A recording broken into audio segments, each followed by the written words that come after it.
So Tina, you taught Mick Jagger the pony. Can you teach me? I'll try. Okay. What the pony is, it was originated by the original ICATs, and we used it as a traveling set. So you have to count, because how do you get from this point of the stage to that stage? The pony is 1, 2, that 2, 3 puts the foot back. Okay. That's again. Okay. 1, 3, 1, 2. No, come on. Come on. No, Come on. Come on. Come on. Okay, let's go again. 1, 2, 3. Yeah. 2, 3. You got to move that other I foot. can move that.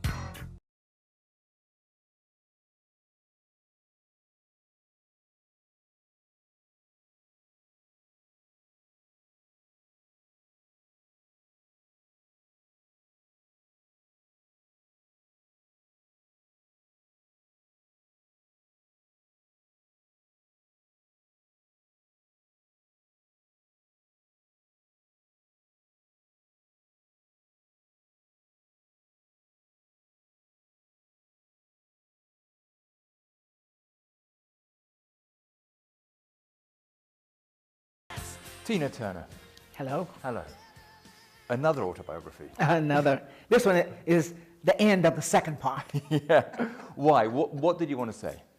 It's 20 years later, I think, probably a little bit more, and a lot has happened since the stage life, and my life changed. I had sicknesses, and I moved from America to Switzerland, and retirement set in, and things changed. And that's how the book starts, with this beautiful wedding. Starts actually in this hotel, and you go back to your house in Lake Zurich, not far from here. And then a series of revelations happen. You feel a bit weird on your wedding day, a bit tired. And then you had a stroke. I think I had overdone something, some kind of way, but I went to hospital to find out what this cramping sensation was. And they put me on the table for MRI, we call it. And they said the blood pressure went up. And I said, oh, it's always up, because I always had high blood pressure. Immediately they took me in and say, it's a mild stroke from the back of the head. And then they took me down in the room, and I didn't believe it. I said, stroke, like that. They left the room. Flop, hit the floor. The whole right side was gone. Oh, wow. And I thought, what have I done? I really have had something, because I can't move. And I used all of my willpower I wanted to get back like I was. I didn't believe, I thought I was the ultimate person to fix things. Right. So they said, well, how you do that, don't give in to it, it'll come back. It was a mild stroke, it wasn't a heavy one. And you were 73 at the time? At the time, yes. And did it affect your singing at all? Well, obviously when you couldn't speak, but once your speech came back, was your voice still there? Actually I had retired. I haven't actually tried to sing since, but I'm sure I can. Oh, yes, it's still there. Yeah. After we got rid of the stroke, then the swindle started, this dizziness. So they found out what that was in the inner ear. We corrected that, and then after that was the kidney thing. They found that, no, that was this one next, the colon. Yeah. So they said, okay, we'll have to cut half of it out. And because it was cancerous? Yeah. So then they said, only one of your kidneys are functioning. Actually, what happened was I stopped medication for kidney because I was tired of the medicine, and I wanted to see what I felt like, my old self, because it has, the blood pressure medicine holds you, it restricts you a little bit. Yeah. So your energy had gone. The energy, yeah. And so then I thought, I'm stopping it. I'll go back to homeopathic medicine. Well, the homeopathic medicine wasn't strong enough for what my problem was. Right. And that's why the kidney reacted and failed. So I went to the doctor, and he said, your kidney numbers, they are totally down. What have you done? I said, well, I stopped the medicine. So then he says, well, your other kidney is gone. It's now you have no kidney. Did he say you'd been foolish? No, the Swiss people are like the English, they have manners. So I said, well, so what happens? He said, if you don't maintain, if you don't do what we recommend, you will probably die. So I said, well, if it's time, I felt like I'm late 70s. My mother died at 84. My sister died at 74. I thought maybe this was my time. In Buddhism, you accept the life and the death. Yeah, I was ready. I just thought that it's my time. You'd even checked out assisted suicide. And I did once earlier. Anyway, death is not a problem for me. I don't really mind leaving. Right. I know a lot of people don't think that way, but I'm happy that I do because it's something that is inevitable. So anyway, Irvin said no. They said to Irvin, "You can live with one kidney." So Irvin said to the doctors, "Can I give her one of mine?" Something similar to this. I wasn't there. And then he found out that he doesn't need 2 kidneys. So then he came to me and said, "Tina, you don't have to make this decision now. I can give you one of my kidneys." And I said, "Oh, Irvin, you're young. I'm already older. It's okay. You just get used to me not being here." Oh, no, he didn't want that. So then he talked me into him taking on 1 kidney. Wow. So I said, "Well, no, I have to talk to the doctors." And then I talked to them about Irvin and what will happen to him because he was still quite young. And I did feel like I was older. I was already in my 70s. So why should I take the kidneys from a young man and let him finish his life? That's what I felt like. And he said, no, my life is fine how it is. I'll give you one of my kidneys. Yeah. So the obvious question is, I mean, you're 79 next month. You've had your stroke, you've had cancer, and you've had a kidney failure and a kidney replacement. How are you, Tina? I'm happier than I've ever been in my life. I'm happier than I ever thought that life would become for me. So that means that most of my hardships came while I was young and growing up. And in the last days, when normally people suffer from old age and sickness, my happiness came. I'm really thoroughly happy. And how is your health? It's very good. I go to the doctor now once a month. Yeah. For them to just check to make sure everything is going. I take medicine once a day that I have to for the rest of the life. And I did fall a couple of days ago and broke something, so I was in the wheelchair and all the crutches. But now I'm going through my sick period. And I think that'll take me right into the 90s or whatever. I'll be around for a while. You say in the book in 1968, you tried to take your own life. Right. At that time when I tried to commit suicide, my life was really down. That was the Ike and Tina days. I was terribly unhappy, extremely unhappy, continuously, day in, day out. I didn't have a way out. I didn't know that the way out is through the door, but that didn't come at the time. I just thought totally helpless. Yeah. And when I was really, really, really fed up, that's when I just took a chance and said, come what may, and left. I was just really tired of my life and the situation I was in with Ike. It's a tough question to ask somebody who's in a situation of domestic abuse. But you said it just a minute ago, the other option was just to walk out the door. Yes. Why didn't you? I didn't have a place to go. I didn't have money. I didn't have access to money. I was leaving children. Yeah. Which I did try to leave a couple of times. That wasn't written in the books. And the first time was when I had the experience of being whipped with a wire hanger. Wow. And then another time was something else. And I realized, well, you don't go back. The experience is once you leave, don't go back. Right. You got married to Ike. And just tell me about the wedding night, because it's unconventional. It's really, yeah, that was really bad.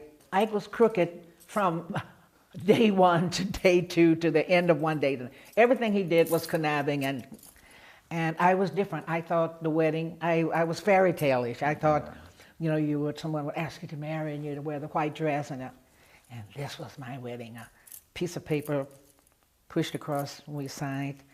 And after that, we went to a brothel and watched sex. It was really, that's even hard to really think about. So as far as I was concerned, nothing had changed. Yeah. I was still with Ike. I wasn't married. As far as I was, my thinking, I was the same what I was to him, which was, he knew already that I no longer cared about him and was paranoid about me leaving. He had already sensed that I was thinking of leaving. So that was the beginning of the end, the beginning of that violence and how evil he was. It was every day, every moment. Every now and then, it was some fun. Sometimes it was, but I don't remember what it was. But I remember there were days that was lighter and nicer. But mostly, he was just a really, always angry with me. Oh, he treated me like I was a prisoner and he was the guard. Right. I mean, Phil Spector, as we now know, is a fairly strange character.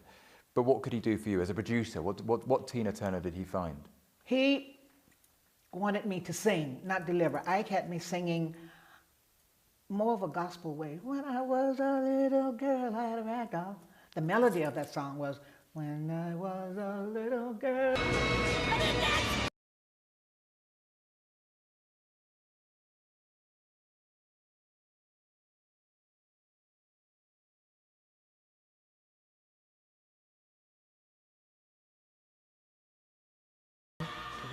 And the production of, the real production of that song was what Phil wanted. And so when I went to actually audition with Phil, he said, no, just the melody, and he would dum with the piano.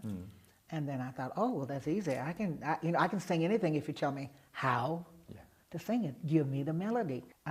It was simple until the day of the studio when the room was full of all kinds of musicians, that wall of sound. The famous wall of sound. That famous wall of sound. How you get that is with the instrument here and another kind of instrument, and 4 or 5 instruments. The room was full of an orchestra. And never before, you've never seen anything like that? Never.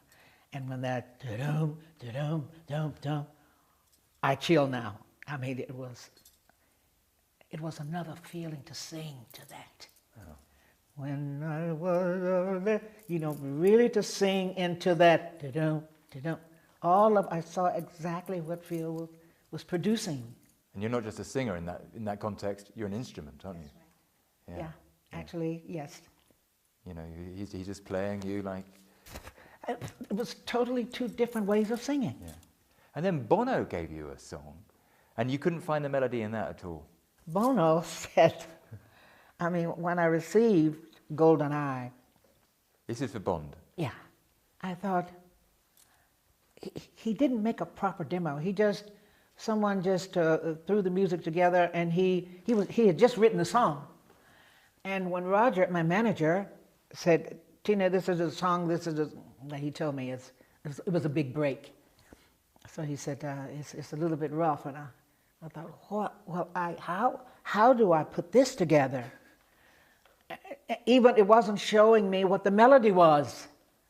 And so I would have to say I created as close to what I thought the melody was of that. It was your melody, not Bono's. It was my melody. Close enough that he gave me a guideline, but not enough to sing, just to sing it. I had to work really hard. And I remember I really closed myself off when I had just moved here when that happened, to really find golden eye, no time. That part was clear, but the verses, there was no guide. He said, and I remember when he said, I should have known. I don't know what he should have known, except he should have written the song, actually. But he was very pleased with the outcome of it. He was in the studio when the song was being recorded, and that was another feat. That was hard. But I was proud of myself when I came up with a song out of what he sent me. Yeah. I don't think he really meant for me to sing it. I don't think he really meant that anything could come from that. I don't even really think he cared to write a song for Bond with what he gave me. I wish I still had some of that stuff, but I knew then that I had talent to sing anything put before me. You could make it live. I could make it live.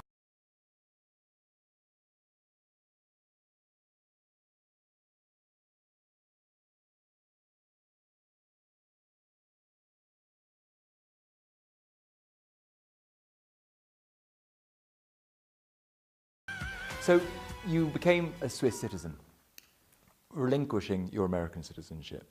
And here you are now in 2018, looking back at your old country, at America.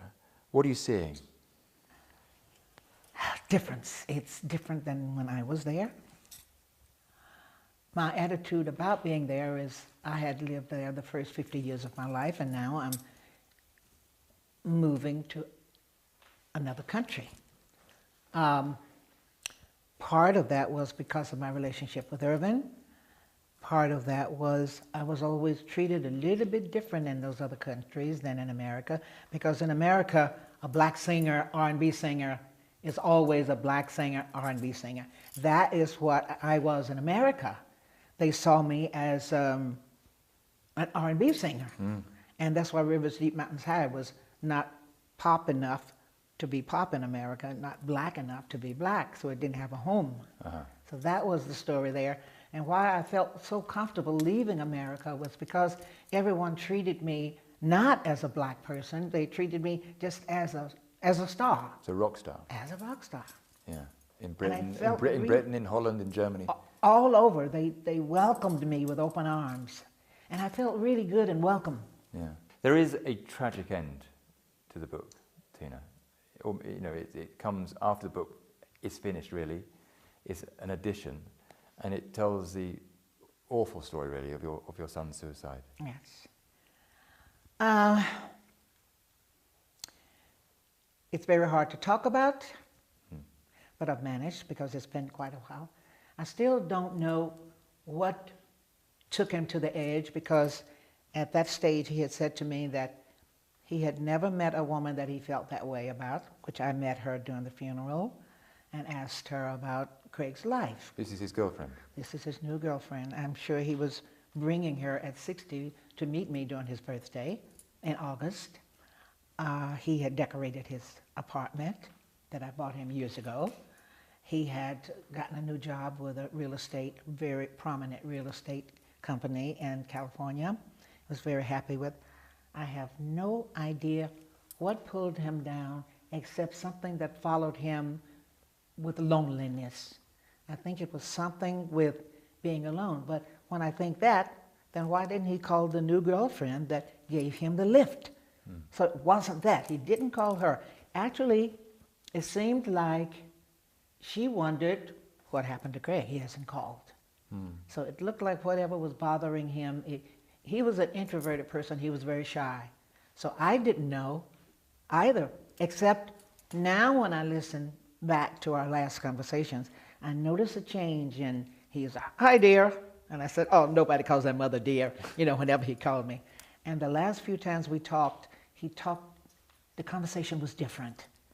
And I didn't know that until after the suicide. In what way was it different?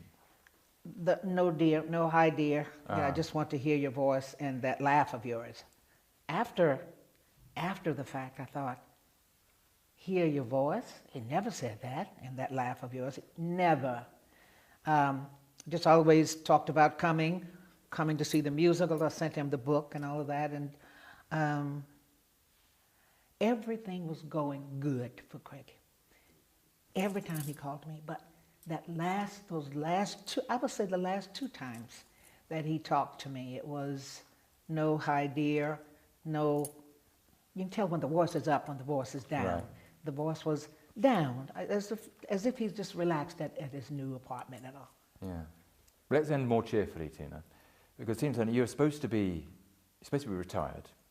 I am. Well, you're kind of not, are you? Because you've got the hit musical in the West End, which is on its way to Broadway. You have this book. What else do you have planned? You know what I'm proud of? Yes, go on. That at this age, there's still something happening with a career. You got that gift inside you, that voice. Anybody can rock and roll with Ike tonight. Who's singing gonna blow us away? My music doesn't sound old style. There's a musical that's a hit. I think the documentary will be a hit. So aside of being really tired of talking about myself, I'm really proud of what my future as a star became. I feel proud that I hold that in my hand. Out of your entire canon of songs, which would you pick as the one you most enjoy performing? My songs, because I always cover it. Any song you've ever performed, the one. There were quite a few that I loved that wasn't mine, because I was accustomed to covering. And I heard Robert Palmer's Addicted to Love. Yeah, yeah. And of course I changed everything that I covered. I like that one very much. It still moves me when I hear it today. I played it a bit faster, I changed some of the lines, but I made it my own.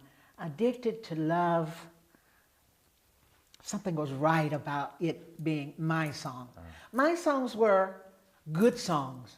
Terry Britton, the covers that I did. Come on, Proud Mary. Is Proud amazing. Mary, of course. Mark Knopfler, Private Dancer.